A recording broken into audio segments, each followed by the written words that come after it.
स्थानिक स्वराज्य संस्थांच्या निवडणुका स्वबळावरती लढवण्याची भाजपची चाचपणी। एकनाथ शिंदे महायुतीने एकत्र लढवण्यावरती ठाम असल्याची माहिती। चंद्रशेखर बावनकुळेंच्या घरी धनंजय मुंडे आणि सुरेश धस यांची भेट। मतभेदांमुळे दोन जातींमध्ये वितुष्ट निर्माण होऊ नये यासाठी बावनकुळेंनी मध्यस्थी केल्याची सूत्रांची माहिती। सुरेश धस यांना मुख्यमंत्री फडणवीसांचं पूर्णपणे पाठबळ। चंद्रशेखर बावनकुळे यांच्याकडून स्पष्ट। धस आणि मुंडे यांनी एकत्र काम केलं तर अधिक चांगला न्याय मिळू शकतो, बावनकुळेंचं वक्तव्य। संतोष देशमुख हत्या प्रकरणामधील एकही आरोपी सुटला तर टोकाचं पाऊल उचलणार, धनंजय देशमुख यांचा सरकारला थेट इशारा। तर सर्व आरोपींना फाशी होईपर्यंत लढा थांबणार नाही, धनंजय देशमुख यांच्याकडून स्पष्ट। ठाकरेंना धक्का दिल्याच्या नंतर एकनाथ शिंदे आज रत्नागिरीच्या दौऱ्यावर। दुपारी 2:30 वाजता रत्नागिरीमध्ये शिंदेंची आभार सभा। माजी आमदार सुभाष बने, गणपत कदम हाती शिवधनुष्य घेणार।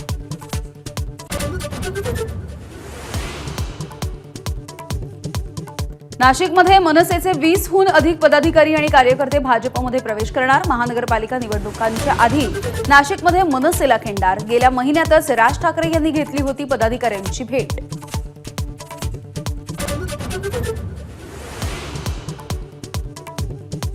एकनाथ शिंदेंच्या ठाण्यामध्ये गणेश नाईक घेणार जनता दरबार। 24 फेब्रुवारीला ठाणेकरांच्या समस्या आणि तक्रारी ऐकणार। भाजप पक्षवाढीवरती सुद्धा नाईक लक्ष देणार।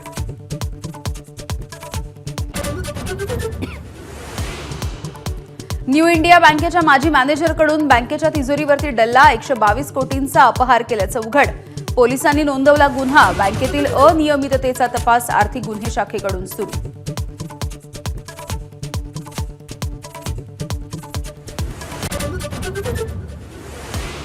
तुळजाभवानी मंदिराच्या मुख्य गाभाऱ्यामधील 4 शिळांना तडे। गाभाऱ्याच्या सुरक्षेमध्ये हलगर्जीपणा, शिळांना जॅकचा आधार।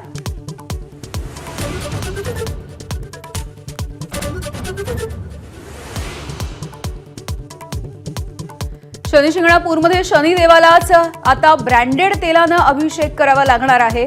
भेसळीच्या तेलामुळे शिळेची झीज होत असल्याचं उघड। 1 मार्चपासून निर्णय लागू।